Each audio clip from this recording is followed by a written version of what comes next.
नमस्कार दोस्तों, स्वागत है आपका एक्जॉन क्लासेस में। दोस्तों, अपने इस वीडियो में बात करने वाले हैं संगणक भर्ती 2021 के लिए डॉक्यूमेंट वेरिफिकेशन से संबंधित जो अभी हाल ही में एक नोटिफिकेशन जारी किया गया है और जो डॉक्यूमेंट वेरिफिकेशन करवाने हैं इसका शेड्यूल भी जारी कर दिया गया है, किस तारीखों के स्टूडेंट का हुआ। और इसमें अपन इस वीडियो में बात करने वाले हैं जो डॉक्यूमेंट वेरिफिकेशन से संबंधित आपको कौन कौन से डॉक्यूमेंट्स तैयार रखने हैं, क्योंकि 14 मार्च से स्टार्ट होंगे आपके डॉक्यूमेंट वेरिफिकेशन और आगे तारीख तक चलेंगे। इसमें आपको किन किन बातों को ध्यान रखना है और स्क्रूटनी जो फॉर्म होता है किस प्रकार भरने हैं, कितने फॉर्म भरने हैं, इसकी पूरी चर्चा अपन इस वीडियो में करने वाले हैं। तो आप इस वीडियो को पूरा देखिएगा। इसमें नोटिफिकेशन में आपने इसको पढ़ लिया होगा। सर्वप्रथम तो आपको ये ध्यान रखना होगा कि जो डॉक्यूमेंट वेरिफिकेशन होने हैं 14 मार्च से लेकर 16 मार्च के मध्य जो होंगे डॉक्यूमेंट वेरिफिकेशन 14 मार्च से 16 मार्च के बीच प्रातः 10 बजे से। और ये जो होनी है राजस्थान कर्मचारी चयन बोर्ड राज्य कृषि प्रबंधन संस्थान परिसर जयपुर के अंदर ही होनी है। ये जो एड्रेस है, देखिएगा कि कुछ स्टूडेंट्स ऐसे होते हैं जैसे पटवारी का डॉक्यूमेंट वेरिफिकेशन हो रहा है, कुछ स्टूडेंट्स को अभी तक पता नहीं है कि डॉक्यूमेंट वेरिफिकेशन हो कहाँ रहा है। तो सर्वप्रथम आपको ये पता होना चाहिए, स्पष्ट रूप से लिखा हुआ राजस्थान कर्मचारी चयन बोर्ड राज्य कृषि प्रबंध संस्थान परिसर जयपुर में इसका डॉक्यूमेंट वेरिफिकेशन हो रहा है। इसमें देखिएगा डॉक्यूमेंट कौन कौन से चाहिए, कौन कौन से ले जाने हैं। रोल नंबर आपने सभी ने देख लिए होंगे, किस दिनांक को आपका ये डॉक्यूमेंट वेरिफिकेशन है, तो इससे संबंधित देखिएगा। पहले तो ये गाइडलाइन लिखी ही है, इनके द्वारा थोड़ी ये पढ़ लेते हैं, इसके बारे में थोड़ा विस्तृत से जानेंगे अपने। इसमें देखिएगा विस्तृत आवेदन 2 प्रतियों में अलग अलग भरना है। जो स्क्रूटनी फॉर्म होता है, देखिएगा स्क्रूटनी फॉर्म आपको कहाँ मिलेगा, इसकी जो वेबसाइट है www.rsmssb.rajasthan.government.in, इसी पर आपको ये मिल जाएगा। अगर किसी स्टूडेंट्स को ये स्क्रूटनी फॉर्म नहीं मिल पाता है तो आप कमेंट बॉक्स में कमेंट कर सकते हैं। इसके अलावा हमारे व्हाट्सअप नंबर दिए होंगे यहाँ पर कमेंट इसमें डिस्क्रिप्शन में, तो वहाँ से आप मैसेज कर सकते हैं, तो आपको ये भेज दिया जाएगा आपके व्हाट्सएप नंबर और आप वहाँ से उसको डाउनलोड कर सकते हैं। इसके अलावा देखिए विस्तृत आवेदन 2 प्रतियों में अलग अलग लाना है। विस्तृत आवेदन की फोटो प्रति स्वीकार नहीं की जाएगी, यानी कि जो आपको आवेदन पत्र है आपको अलग अलग 2 भरने होंगे। इसमें देखिएगा इसमें फोटो कॉपी नहीं करना होगी, ध्यान रखिएगा। इसमें देखिएगा इसमें आपको जो फॉर्म भरने हैं स्क्रूटनी फॉर्म 2 इसके प्रिंट निकालने होंगे, पूरे आपके इसमें 9 पेज हैं टोटल। तो उसको पूरा आपको दोनों को अपने पेन से भरना होगा, ब्लू पेन से। और इसके साथ 100 रुपये का एक भारतीय पोस्ट ऑर्डर, यानी कि पोस्ट ऑर्डर लगाना पड़ेगा आपको, जो सचिव राजस्थान कर्मचारी चयन बोर्ड जयपुर के नाम से इसमें संलग्न करना होगा। मैं बता दूंगा आपको किस प्रकार का पोस्टल ऑर्डर होगा। और इस पर नाम जो लिखना होगा सचिव राजस्थान कर्मचारी चयन बोर्ड जयपुर के नाम से लेना होगा 100 रुपये का। कई स्टूडेंट को मुझे पता है कि 100 रुपये का नहीं मिलेगा, तो 100 रुपये का नहीं मिलेगा तो आप 50-50 रुपये का लगा सकते हो। सपोज करो 50-50 का ही नहीं मिल रहा है आपके नज़दीकी बड़े पोस्ट ऑफिस में, तो आप 25-25 के 4 लेके आ सकते हो, कोई दिक्कत वाली बात नहीं है। इसके अलावा एक शैक्षणिक योग्यता जो मांगी गई है, इसमें ग्रेजुएशन मांगा गया था और RICIT होना चाहिए। आयु के लिए आपको 10वीं मार्कशीट लगाओगे। श्रेणी के लिए अनुसूचित जाति है, अनुसूचित जनजाति है, पिछड़ा वर्ग है, अति पिछड़ा वर्ग है, EWS है, MBS है, जो भी आप जिस श्रेणी में आते हो उसका आपको प्रूफ देना होगा, सर्टिफिकेट लगाना होगा। भूतपूर्व सैनिक का उत्कृष्ट खिलाड़ी विशेष योग्यजन है, अनुसूचित क्षेत्र है, यानी कि आप जिस श्रेणी का आरक्षण लेना चाहते हो, जिस श्रेणी का लाभ लेना चाहते हो, उससे संबंधित आपको जो दस्तावेज होगा वो लगाना होगा।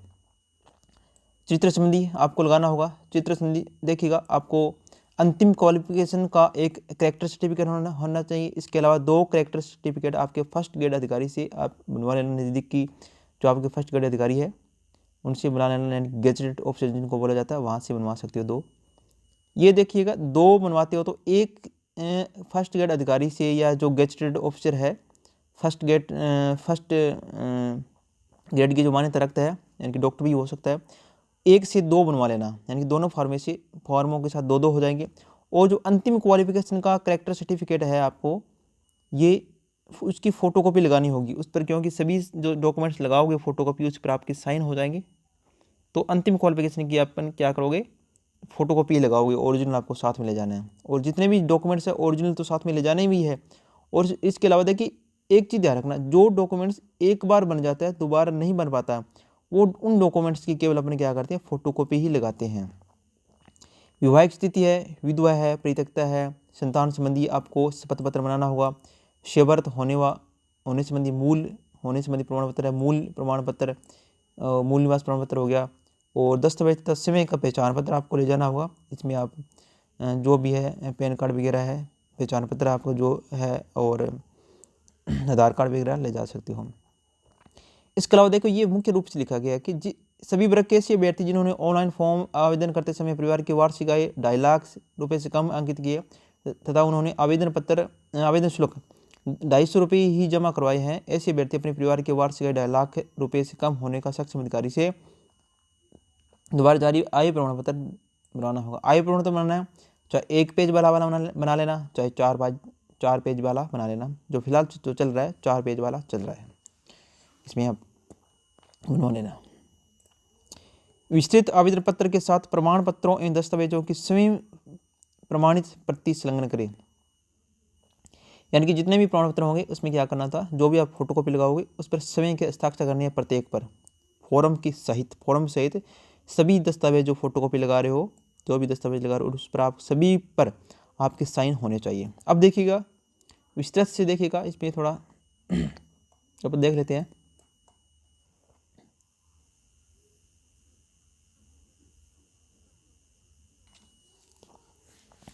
अब देखिएगा थोड़ा विस्तृत से आप जान लेते हैं कौन कौन से डॉक्यूमेंट आपको साथ में ले जाने भी है और किन किन की फ़ोटो भी लगानी है। इसमें देखिए सर्वप्रथम आता है कक्षा 10 का मूल प्रमाण पत्र, जिनमें जन्म दिनांक अंकों व शब्दों में स्पष्ट रूप से लिखी हुई, यानी कि आपके पास क्या हो जाएगा, 10वीं का प्रमाण पत्र हो जाएगा और इसकी उपाधि हो जाएगी। 2010-11 के बाद प्रमाण पत्र और जो आपकी मार्कशीट है एक ही है, उसमें जो एक ही मार्कशीट है उसके अंदर ही आपकी उपाधि भी है। और आपकी जो मार्कशीट है 2010 से पहले क्या हुआ करता था, मार्कशीट अलग आती थी और उसका उपाधि प्रमाण पत्र अलग आता था। इसके साथ ही और कक्षा 10 में से ये ध्यान रखिएगा, कक्षा 10 से लेकर स्नातक की परीक्षाओं की मूल अंक तालिका आपके पास होनी चाहिए।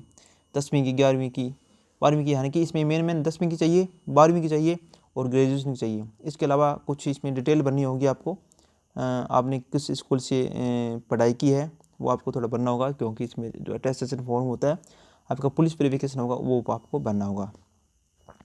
10 से लेकर आपके स्नातक तक जितने भी परीक्षाओं की मूल अंक तालिका वो हो गई आपकी, साथ में आपकी उपाधि हो गई, इसमें डिग्री है वो हो गई। अगर आपकी स्नातक यानी कि ग्रेजुएशन की डिग्री अभी तक नहीं है, क्योंकि मैक्सिमम 3 साल का टाइम होता है, 3 साल के बाद आपके पास ग्रेजुएशन की डिग्री होनी चाहिए। अगर आप ग्रेजुएशन की 3 साल नहीं हुए तो ग्रेजुएशन नहीं है, ये उपाधि नहीं है, तो प्रोविजनल डिग्री मार्कशीट के साथ देते हैं वो आपको पास जरूर होनी चाहिए। स्नातक की डिग्री या प्रोविजनल डिग्री लिख रखा है यहाँ पर, ये होनी चाहिए। मूल निवास पत्र, आवेदक का पहचान पत्र के बारे में बता दिया।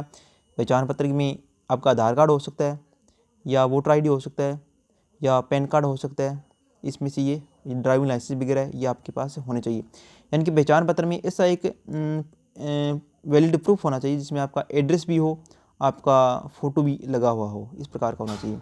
इसके अलावा देखिएगा, यदि आवेदक का चयन उत्कृष्ट खिलाड़ी के कारण हुआ है तो उत्कृष्ट खिलाड़ी का प्रमाण पत्र आपके पास होना चाहिए, ये ध्यान रखिएगा।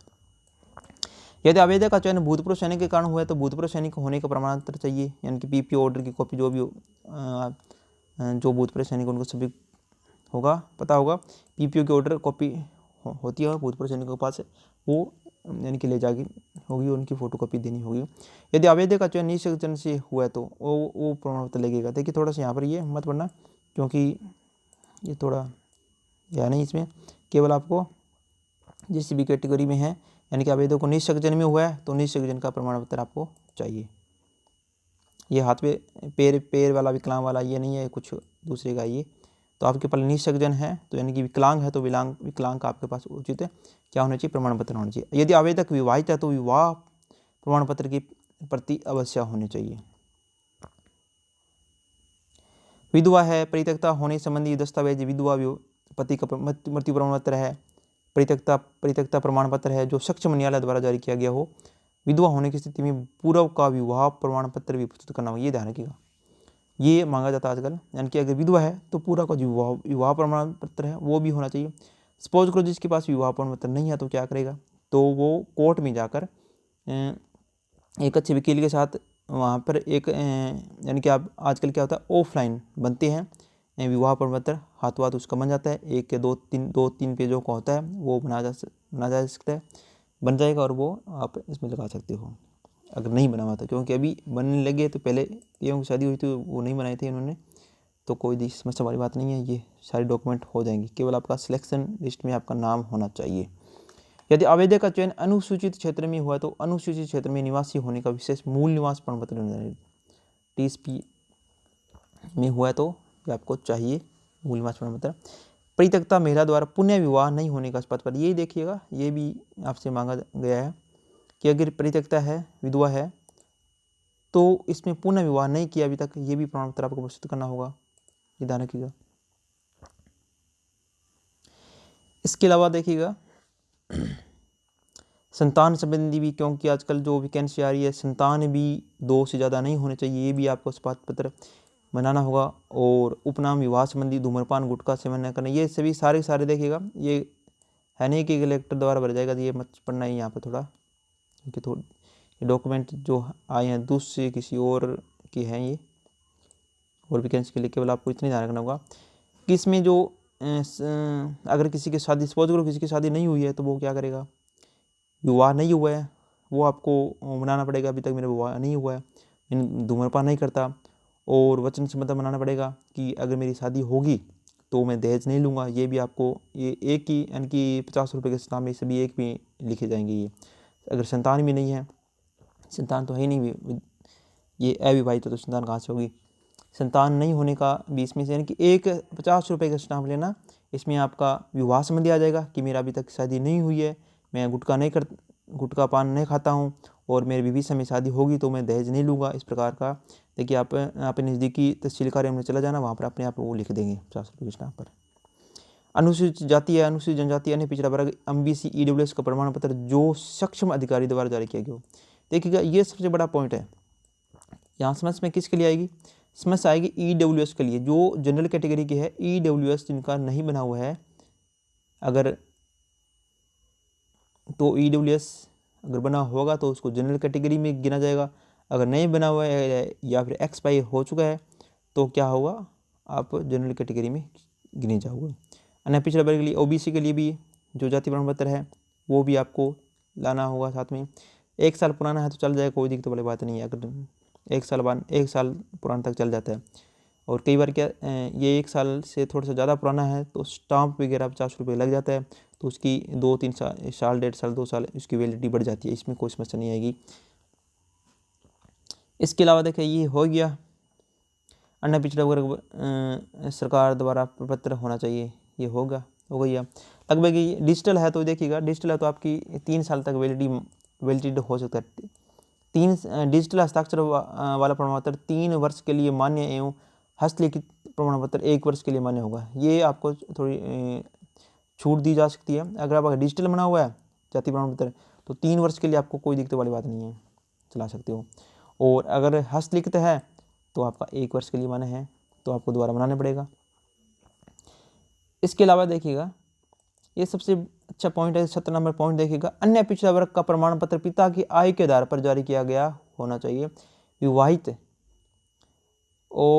विवाहित महिला आवेदकों के मामले में यदि पति के नाम या पति की आय के आधार पर जारी किया गया हो तो प्रमाण पत्र मान्य नहीं होगा। अन्य पिछड़ा वर्ग के लिए या सभी वर्ग के लिए लगभग है ये, क्योंकि जो जाति प्रमाण पत्र वगैरह होता है अन्य पिछड़ा वर्ग के लिए, यानी कि पिता की आय के आधार पर जारी हुआ होना चाहिए, पति के लिए मान्य नहीं होगा, आपको बाहर किया जा सकता है इसमें, ये थोड़ा ध्यान रखना। इस महिलाओं के लिए, महिलाएं थोड़ा खास ध्यान रखें इसमें। और साथ में देखिए अभ्यर्थी अपने पिता की आय के आधार पर पिता के नाम के साथ जारी प्रमाण पत्र जो सक्षम अधिकारी द्वारा जारी किया गया हो प्रस्तुत करें, यानी कि आय प्रमाण पत्र भी पिता की आय के आधार पर ही बनाना होगा, पति के आधार पर नहीं बनाना होगा, ये ध्यान रखिएगा। आय प्रमाण पत्र और जाति प्रमाण पत्र, आपकी जो फोटो भी आपको चाहिए, पासपोर्ट साइज़ की रंगीन फ़ोटो आपको नवीनतम रंगीन फ़ोटो होनी चाहिए, अभी की हाल ही की फ़ोटो होनी चाहिए, पुरानी है तो कोई दिक्कत वाली बात नहीं है, वो भी चल जाएगी। अगर नवीन बना ले तो बड़ी बड़ी बात है। और RSCT हो गया, RICT है आपका जो है, या इससे समकक्ष जो आपके डिप्लोमा वगैरह हो सकता है कंप्यूटर के लिए, ये मत पढ़ना आप, ये नहीं है, क्योंकि टेस्ट एंड फॉर्म अभी आपको पढ़ना होगा संगणक भर्ती के लिए, साथ में आपको लगेगा। इसके अलावा देखिए ये पढ़ ही लिया, सभी वर्ग ऐसे अभ्यर्थी जिनकी वार्षिक आय 2.5 लाख से रुपये, सभी वर्ग के, यहाँ पर ये ध्यान रखिएगा स्पष्ट रूप से लिख रखा सभी वर्ग के, चाहे SC ST OBC general EWS वगैरह MBC वगैरह है, जिन्होंने अपनी आय 2.5 लाख से कम बताई है, तो उन सभी को आय प्रमाण पत्र सक्षम अधिकारी द्वारा बनाना होगा। या आप चाहे 1 पेज वाला बना लेना, चाहे 4 पेज वाला, क्योंकि अभी हाल ही में चल रहा है 4 पेज वाला चल रहा है, ये बना लेना। इसके अलावा देखिएगा इसको फॉर्म है जो स्क्रूटिनी फॉर्म किस प्रकार भरना है, मैंने एक वीडियो बना रखी है, इसका लिंक मैं डिस्क्रिप्शन में दे दूंगा, वहाँ से इसको देख सकते हो। क्योंकि जैसे राजस्थान कर्मचारी चयन बोर्ड है, इसके जितने भी डॉक्यूमेंट वेरिफिकेशन होते हैं, क्योंकि इसका एक ही स्क्रूटिनी फॉर्म है, इसके लिए मैंने वीडियो बना रखी है पटवारी के लिए, वो आप देख सकते हो। अगर वहाँ से भी किसी प्रकार की समस्या आ रही है तो कमेंट बॉक्स में कमेंट जरूर कर सकते हो, मेरा कॉन्टैक्ट नंबर मैं दे दूँगा आपको, इस प्रकार की समस्या हो तो आप कॉन्टैक्ट कर सकते हो। धन्यवाद दोस्तों।